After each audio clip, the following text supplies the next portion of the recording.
सगळेजण मला घरचे म्हणतात की एकदम छान डोसे कसं काय बनतात तुझे, तर आज मी त्याचा सिक्रेट तुमच्या सगळ्यांसोबत शेअर करणार आहे. एवढे छान खरपूस आणि एवढा छान कलर कसं काय येतो.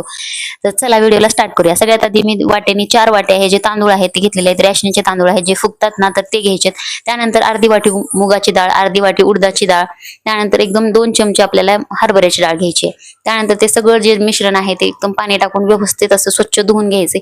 स्वच्छ धुतल्यामुळे काय होतं, त्यामुळे एकदम त्याचा कलर पण व्हाईट येतो आणि एकदम छान दिसतं. अशा त्यामुळे आपल्याला हे स्वच्छ पाणी घालून 2दा आपल्याला व्यवस्थित असं धुवून घ्यायचंय ते. त्यानंतर आपल्याला जे आहे ना ते बॅटर सगळं व्यवस्थित एका पातेल्यामध्ये, स्टीलच्या पातेले मी ते यूज करत आहे. तुम्ही हवं त्या आवडीप्रमाणे तुमचं पातेलं यूज करू शकता. इथे स्टीलच्या पातेल्यामध्ये हे व्यवस्थित मी वाटण ठेवून देणार आहे. जे आपलं तांदळाचं बॅटर आहे ते व्यवस्थित असं ठेवून दिलेलं आहे. त्याच्यानंतर रात्रभर आपलं तर मी रात्री भिजायला ठेवलं होतं, तर सकाळ झाली आहे. तर सकाळी एकदम छान असं हे भिजून एकदम रेडी झालेले आहे. तर ते आपल्याला मिक्सरच्या भांड्यामध्ये काढून घ्यायचे. आपल्याला त्यामध्ये एक्स्ट्राचं पाणी घ्यायचं नाहीये. ज्या आपण बॅटरमध्ये आपण पाणी घालून जे भिजवण्यासाठी ठेवलं होतं तर तेच पाणी आपल्याला इथे वाटण्यासाठी यूज करायचंय. तांदूळ भिजून थोडंसं वर राहील इतकंच आपल्याला बॅटर घ्यायचंय. तुम्ही बघू शकता ही बॅटर जी आहे मऊ असं करण्याची कन्सिस्टन्सी अशी असली पाहिजे. ज्यावेळेस आपण पळी हातात घेतो तरी असं सगळ्या पळीला चिटकून बसलं पाहिजे. अशा पद्धतीने हे करून ठेवलेलं आहे. व्यवस्थित मिक्स करून दिवसभर ठेवले. आता हे रात्र झाली आहे, तर आता रात्री आपल्याला त्यामध्ये थोडंसं चवीपुरतं मीठ आणि खाण्याचा अर्धा चमचा सोडा टाकून व्यवस्थित असं साईडला करून ठेवायचंय. त्यानंतर आपल्याला चटणीसाठी घ्यायचे शेंगदाणे, डाळवा, ओलं खोबर, कढीपत्ता, कोथिंबीर, थोडंसं चवीपुरतं मीठ, पाणी हवं असेल तर पाणी, किंवा मग तुम्ही त्यामध्ये दही सुद्धा घालू शकता.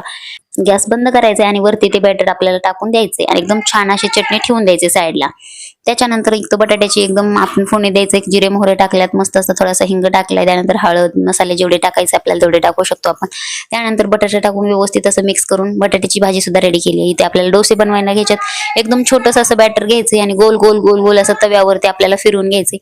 आणि गॅसची फ्लेम एकदम लो ठेवायची आहे. त्यानंतर आपल्याला एकदम थोडंसं वेट करायचंय आणि त्याच्यानंतर थोडंसं पूर्ण डोसा टाकून झाल्याच्या नंतर वरतून तेल सुद्धा फिरवायचं. त्यामुळे एकदम क्रिस्पी बनतात तेल टाकल्यामुळे. आणि त्यानंतर काय होतं, आपल्याला जी गॅस आहे गॅसची फ्लेम आता हाय करायची आहे. ज्यावेळेस आपण डोसा टाकतो बॅटर त्यावेळेस कमी ठेवायची, नंतर हाय करायची.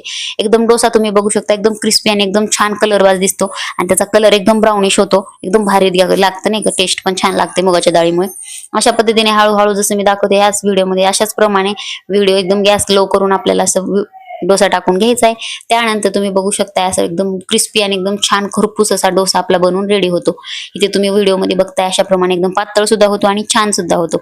एक्स्ट्राचं पाणी मी काहीच यूज केलेलं नाही, कारण ऑलरेडी मी एकदम छान ताट रेडी करून ठेवलेले.